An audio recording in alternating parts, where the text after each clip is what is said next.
చెప్పండి మేడం.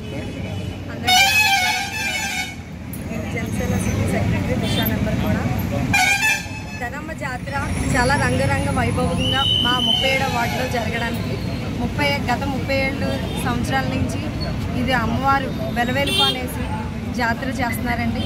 ఈ జాతరలో మా తోట సుధీర్ గారు, తలాడి సత్య గారు రావడం మాకు చాలా ఆనందంగా ఉంది. దర్శించుకోవడం ఇంకా ఆనందంగా ఉంది. అలాగే మా వీరమహిళలు కూడా మా అమ్మవారిని దర్శించుకున్నందుకు మాకు చాలా ఆనందంగా ఉంది.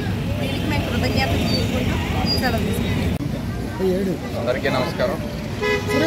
ఈరోజు కాకినాడ స్థానిక 37వ వార్డులో ఉన్న పేదరపేటలో శ్రీ ధనమ్మ తల్లి మహోత్సవాలు చాలా ఘనంగా అద్భుతంగా జరుగుతుంది. ఈ కమిటీ అంతా కూడా చాలా విజయవంతంగా ఏర్పాట్లు చేశారు. అదేవిధంగా జనసేన నాయకులు వీరమైన సోనీ ఫ్లోరెన్స్ గారి ఆహ్వానం మేరకు ఈరోజు అందరం వచ్చి అమ్మవారిని దర్శించుకున్నాం. అదేవిధంగా 30 ఏళ్ల నుంచి చరిత్ర ఉన్న అమ్మవారి మహోత్సవాలు చాలా అద్భుతంగా జరుగుతున్నాయి. ఇదే విధంగా రానున్న రోజుల్లో అమ్మవారి ఆలయాలు మరింత అభివృద్ధి చెందాలని